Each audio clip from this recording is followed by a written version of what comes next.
Sanibonani molweni, ndiyanamkela ezasithivini ngesiXhosa. Sibuyile bethuna Isifiso. Sibuya nje sivela ubazo. Selephupha kakubi. Evela nobuhleli emini phofu uyambona usister wakhe ubuhleli owambulalayo wamjula ezitepsini. Uyamvelela oko and umvelela esiza ngqo uyafika azombamba amkrwitshe kanobomi. Umhlengi ke ngusazithithizela usengulowo nje usazithithizelayo. Uthe ke xa evuka ke ubazo kulowo maphupha wakhe waphaphama wangathi akekho umhlengi. Xa esehla ngomhlengi ngasezitepsini uyafika kangalali kwasendlini. Umhlengi ke guys ubukeka ngathi uyatshita akalali endlini. Kodwa into ayenzileyo uvela wathi gqithe ngele ubazo imoto enkulu ethi njengoba engalalanga endlini beyolanda isurprise yakhe ye-G-Wagon. Ufike ke wamkhuphela ngaphandle bahamba bawubona imoto. Njengoba babona imoto bazo se-excited ke imoto, kodwa uMahle Mathe yena wabe ngenelwa zii-messages zamantombazana. Amantombazana about 4 yamantombazana umhlengi anawo ngoku.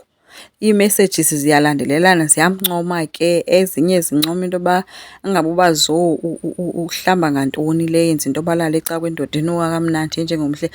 Umhlengi guys bengulo kalowo bezinukela nje ukolusa, besolusa iinkomo esithi ngoku yilaa ndoda ke nemali inuka ii-perfume. Amantombazana lapha emva kwakhe ke. Kukhona eyi-1 ke kuthiwa nguNokwanda yaseMzumbe. Yona imthe nca ide yaya nasemsebenzini wakhe. Unguthathekile.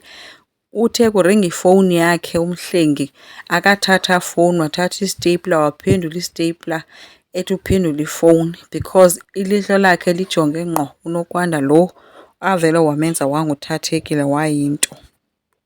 Umhlengi ke yena umlibele ubazo ngoba uyamazi.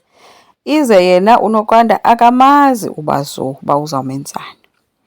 Ubazo ke uke wazipha itshance yocela uxolo engcwabeni likaBuhle ethi ucela ukulala. Kanti ugeli lo kaBuhle umvile umbuzile ke bakutheni ecela ukulala kumama wabo. Umzolisele ke wayinto emdlalisayo emteketisayo bahamba baya endlini. Kanti abantwana bakhe bafika besuka esikolweni bamfumana elele esofeni kodwa ekhala kuloo sofa le nalapho ebekrwitshwa nguBuhle. eMzumbe uMangobese usekhona nomdunge wakhe. Bahleli ke nomakhelwane wabo. uMangobese ke uxelelwa ngezithuba zemisebenzi ezikhoyo eMathamahle Ntontoni. uMangobese ke uthe soze ayoklina yena noba kungathini noba ngahlupheka kangakanani. Umdunge ke usamane engqina uthe soze afundele nguMangobese. Hayi ke wamhlafuna ke okwetshepisi uMangobese embiza ngayo yonke into angambiza ngayo umdunge. Sikhumbule umdunge akakwazi nokuthetha kakuhle, kuhleli kuloo wheelchair yakhe, une-stroke. Ubazo ke uye wafika ke nayo ke njengesiqhelo ezotyisa uyise. Umxelele ke uba makakamcelele uxolo phaa kuBuhle. Umbuze ke kuye uye ngokuba lolwani na uxolo. Khange abe nayo ke impendulo ubazo. Sengathi ngoku ngumntu ophulukwayo kwakule nto yoba efuna abantu bamcelele uxolo. Umhlengi yena uthenge le moto kuba akalali endlini, uquma isazela sakhe ngemikhuba ayenzayo. But ke akazulenza ixesha kubazo. Okunye utya imali kakubi ekaMathamahle. Uthenga nje iimoto ezidurayo engayazi uba imoto imali ibiqalwe kanjani ngumnikazi wayo ngoba ke akekho ke uMathamahle for iibhizinesi zakhe.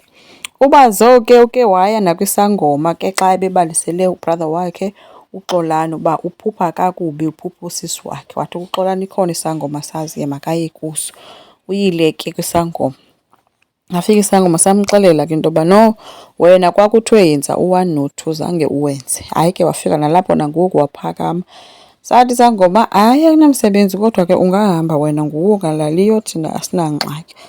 Uye waphuma ke enguloo mntu kwegqwasho lalisa isangoma makahamba ajije izinqa abheke le ngoba nakuqala wayezijijile izinqa zakhe wabheka le. uXolani ukhona naye usanxila laa nto indala kodwa ke ngoku senaye umakoti mhlawumbi ngeke kude kufane nakuqala.